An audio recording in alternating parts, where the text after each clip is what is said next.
Hello, third grade virtual academy, and welcome to another week of online art. What we're going to do this week is we're going to do a spring inspired tulip project. So I'm going to show you what mine looks like here. I also think this would look really great with a background, but I wanted to keep it simple for the actual example. So we're going to create these tulip shapes with drawing, and then we're going to use coloring to try to get these beautiful color blends. So I'm going to talk briefly about what tulips are, what they kind of mean to different cultures, and then I'll show you how we created these tulips. So tulips are a spring blooming flower, which means that they become their most full and beautiful in the spring. And for that reason, for a lot of people, tulips symbolize spring and warm days and beginning of nicer things. So tulips are kind of beloved all over the world. Tulips come in lots of different colors, and they usually have at least two colors on their petals, where you can see some of these start at like a darker orange and go to a brighter yellow, or a deeper purple and go to a light pink. So tulips are unique and beautiful, and they can be all kinds of different colors. Tulips have a lot of symbolism and a lot of history behind them. So in Arabic, the word for tulip sounds just like the word for Allah, which is their God. So the flower symbolizes being holy. In Christianity, tulips are symbols of Easter because purple tulips represent royalty and white represents forgiveness. Both are important parts of the Easter tradition. In Turkish culture, in the country of Turkey, tulips symbolize wealth and fanciness. And so actually on Turkish Airlines, on their airplanes, their symbol is a tulip, which is right there. Tulips were actually so popular back when they were first introduced in Europe and the Western world that they created something called tulip mania. So people would actually find ways to make tulips that had these crazy cool stripes, and they would sell for more money than people made in an entire year. So it created something called tulip mania. And here we have a guy, he's supposed to be guarding this field, but tulips were so popular and so valuable back in these days that when there were wars, country against country, sometimes their soldiers would go in and just stomp down their tulip fields. Isn't that sad? So we're going to draw some simple tulips just using basic shapes. I'm going to show you how to do that. We're going to keep it really simple, and I'm just going to do 3 tulips. You can do more than that if you would like, but I'm going to just do 3 tulips. So let's take a look at how to draw some tulips. Here is my paper ready to create some tulips. So we're going to create at least 3 tulips. That way we can do at least 3 analogous color families. So I'm just going to start really nice big in the middle with my first tulip. It doesn't have to be right in the center, of course. We're going to do 3 of them, so put them wherever you like. But I'm going to start with a nice one in the middle. So when I draw my tulip, I'm going to do 3 parts. The first part is the petals on the sides. I'm just going to pick to do my left petal first. So it almost looks like a football shape. I'm going to turn my paper a little bit. And it's almost like a tilted football. So like that.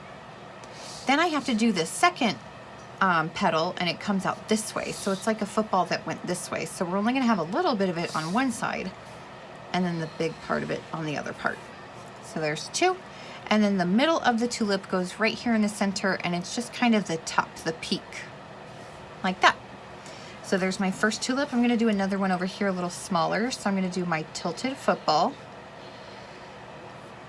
A tilted football going into it.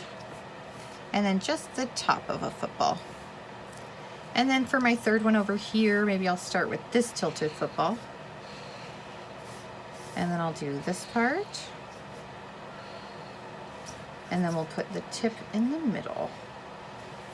So there's my 3 tulip heads or tulip bulbs. So what I'm going to do now is make my stems. They have these long skinny stems and then these long skinny leaves. I like to make them not just straight but give them a little curve. So let's do this one curved a little bit like that. 1 line, 2 line. Let's make this one curved like this. 1, 2. And then this one can just be curved like the first one. All right, so there's my stems. Now I just have to do those super long leaves. I kind of think of these like shark fins that got really long because they're pointy at the end. And so it goes like that. And then the other part goes like that. See how it's like a super long shark fin? The other one, I'm going to make sure it's not the exact same. I never want these to be exactly the same. Here we go. Let's do one here. Petal there, petal here. And then last one here. Petal and petal. Well, those ended up almost the same, but that's okay. As far as the background, you can add whatever you like. You could do clouds in the sky. You could do a line of grass down here at the bottom. You could do more tulips. You could do butterflies. I'm just going to keep it really simple for the assignment part, so I'm just going to stop right here, but you can definitely add more to this if you would like. So now that we've created some tulips on our paper, let's talk about how we're going to color them. So I chose to use crayons on my project, but I honestly think this would be easier if you had something like oil pastels and sometimes even color pencils. So I use crayons because it's one of the most basic supply that I can be sure that everybody should have. But if you have other things to color with, oil pastels would be good, color pencils would also be good, but I'm going to use crayons. So I'm using crayons to color my project, but I'm using colors in a certain way. So we have talked about analogous colors previously, but we're going to go back and talk about analogous colors in a different way. So last time we talked about analogous colors, we talked about how they are neighbor colors on the color wheel. So analogous colors are right next to each other when you're looking at a color wheel or a rainbow. So red and orange are analogous colors. Red and purple are analogous colors. Purple and blue are analogous colors. When colors are analogous, what it means is that they're kind of similar. So purple and blue are a lot more similar than purple and yellow. And also they get along really well and they blend together really well. So analogous colors like red and orange are going to blend a lot nicer than a color combo like orange and green. So we're going to choose some analogous colors to fill in our tulips with. So you're choosing two colors that are next to each other on the color wheel. So maybe orange and yellow, maybe blue and purple, maybe red and purple. I also consider pink to be a shade of red, so if you want to use pink, it counts as red. So I'm picking analogous color families that I can use on my tulip project. I'm using crayons for this, and let's see how it works. So we've talked about analogous color families, meaning that they are colors that are close to each other on the color wheel. They're colors that look kind of similar, and they're colors that get along and blend really well. So I've actually picked out 3 analogous color families to use on my tulip heads, and then I picked analogous colors to use for the stem and the leaves. So I'm going to put the green and yellow aside because we're going to use those for the stem and leaves, and I'm going to do my analogous color families like that. Maybe I'll switch these two so I don't have 2 purples next to each other. So let's do that. So my analogous color family choices are purple and blue, which are right next to each other on the color wheel, red and orange, which are right next to each other on the color wheel, and then I actually did purple and pink, keeping in mind that pink is a type of red. So pink kind of counts as red. So let's do these. Let's start with the middle one so I can show you on the biggest possible flower how we color these. So what I'm going to do is I'm going to pick one of my colors to be for the bottom of the petal and one of my colors to be for the top. I usually pick the darker color to be at the bottom. I don't know why, it's just how I choose to color. So let's do that on this one. I'm going to go really slow and show you what I'm doing, and then I'll go quickly through the rest of it. So I'm going to take my darker of the 2 colors, and I'm going to color just the bottom of the petals.